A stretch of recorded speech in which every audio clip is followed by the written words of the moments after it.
Assalamualaikum warahmatullahi wabarakatuh. Jumpa lagi bersama saya Pak Musoni. Kali ini kita akan melanjutkan pembelajaran pendidikan agama Islam dan budi pekerti kelas 9. Tapi sebelum kita mulai, bagi yang belum subscribe channel ini, silahkan untuk klik tombol like dan subscribe dulu ya, agar dapat membantu Pak Musoni membangun channel ini. Terima kasih. في القلب مشاعر أخفيها قد أشرقت الشمس. Bab 4, ibadah zakat. Namun sebelumnya, marilah kita mulai pembelajaran kita dengan bersama-sama membaca basmalah. Bismillahirrahmanirrahim.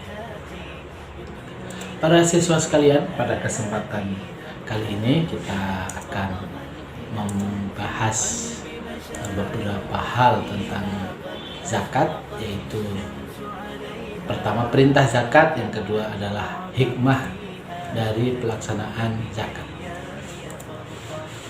Pada pembahasan tentang zakat ini, para siswa sekalian, kita pertama membahas tentang makna dan dalil tentang zakat. Kemudian yang kedua, macam-macam zakat. Yang ketiga, apa saja ketentuan zakat. Yang keempat, pelaksanaan zakat. Nah, beberapa hal ini harus kita pahami agar kita bisa melaksanakan ibadah zakat itu dengan benar. Yang pertama, makna zakat. Makna zakat artinya adalah berkah. Zakat itu artinya berkah, tumbuh, bersih, baik, dan bertambah. Itu adalah makna zakat secara bahasa. Sedangkan secara istilah adalah mengeluarkan harta, benda dengan ketentuan tertentu, dengan ketentuan dan syarat-syarat tertentu. Sedangkan dalil dari zakat adalah surat At-Taubah ayat 103. A'udzubillahi minasyaitonirrajim. Bismillahirrahmanirrahim.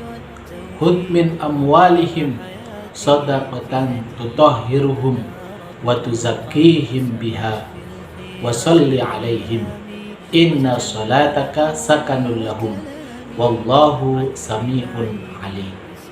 Artinya, ambillah zakat dari mereka guna membersihkan dan menyucikan mereka, dan berdoalah untuk mereka. Sesungguhnya doamu itu menumbuhkan ketentraman jiwa bagi mereka. Allah Maha mendengar lagi Maha mengetahui. Adapun macam zakat, zakat itu secara garis besar ada dua, yaitu zakat fitrah dan dua zakat mal.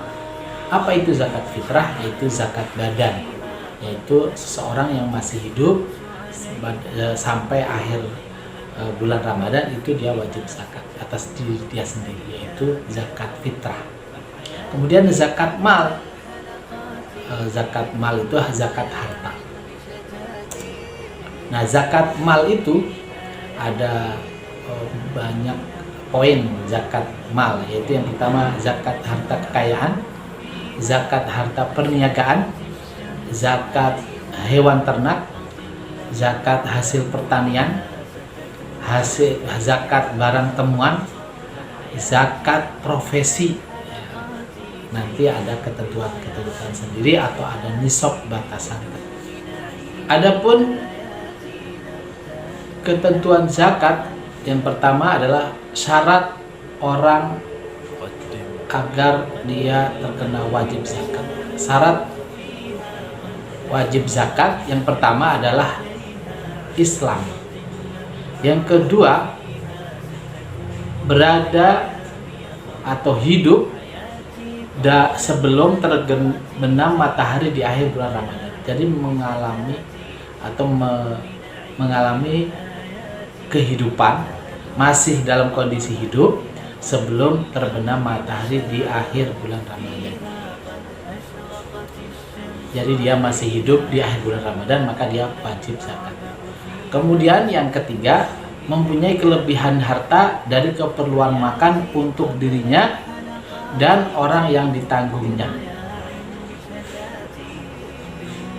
Syarat melakukan zakat yaitu yang pertama adalah niat.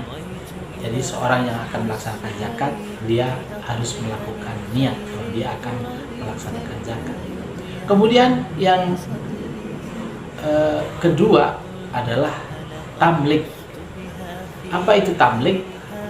Tamlik yaitu menyerahkan harta tersebut kepada mustahik atau kepada orang yang diberikan zakat. Ya, jadi Bapak ulang ya, jadi syarat zakat itu ada dua, yaitu niat yang merupakan syarat utama, dan yang kedua adalah tamlik, menyerahkan zakat itu kepada mustahik atau orang yang akan diberi zakat.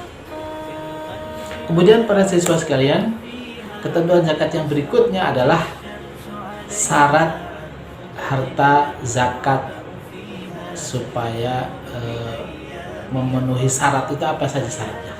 Kalau zakat mal itu adalah harta itu patungan atau punya sebagian punya orang lain, itu tidak. Tapi supaya ada kewajiban zakat, maka syaratnya itu adalah harta itu memang milik penuh, punya diri dia sendiri. Kemudian yang kedua, harta itu berkembang atau memiliki potensi untuk memberikan keuntungan, produktif. Yang ketiga, sudah mencapai nisab. Nisab itu adalah batas minimal harta yang harus dikeluarkan zakatnya. Nanti ada ketentuannya tersendiri, batas-batas tersendiri.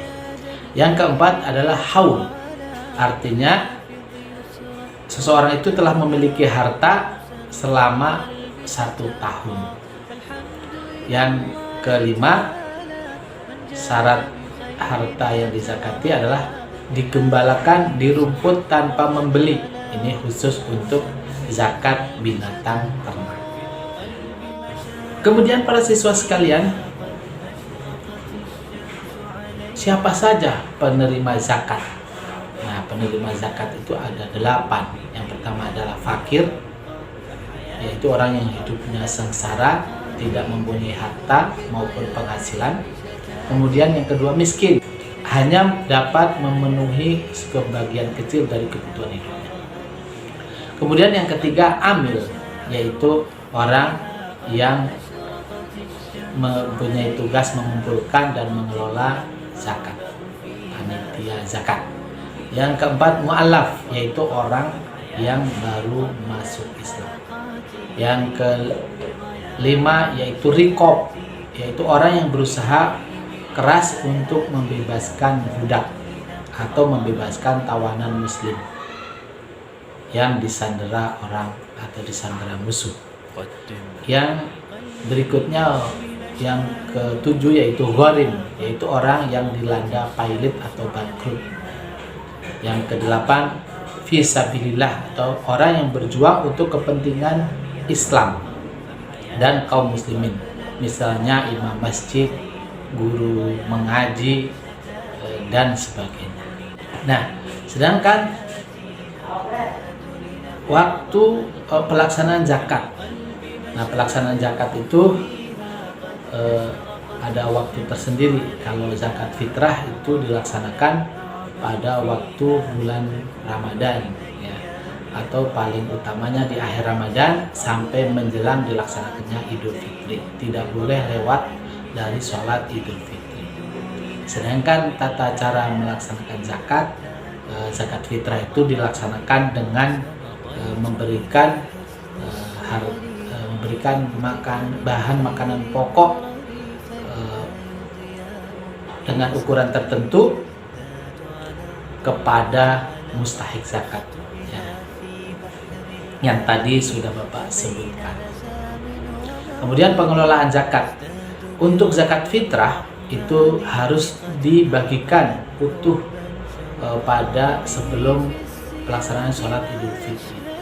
Sedangkan untuk zakat mal itu panitia zakat atau badan amil zakat bisa mengelola zakat ini untuk disalurkan kepada mustahik, orang-orang yang membutuhkan, atau bisa dibuatkan menjadi modal untuk usaha. Jadi dikelola dengan transparan, akuntabel, untuk dikelola demi mengentaskan kemiskinan. Adapun hikmah zakat yaitu satu, untuk diri sendiri, yang kedua untuk kehidupan beragama, yang ketiga untuk kehidupan berbangsa dan bernegara. Adapun hikmah pelaksanaan zakat untuk diri sendiri yaitu menjalankan syariat Islam dalam kehidupan, melaksanakan perintah Allah. Yang kedua, menjadi hamba Allah yang taat.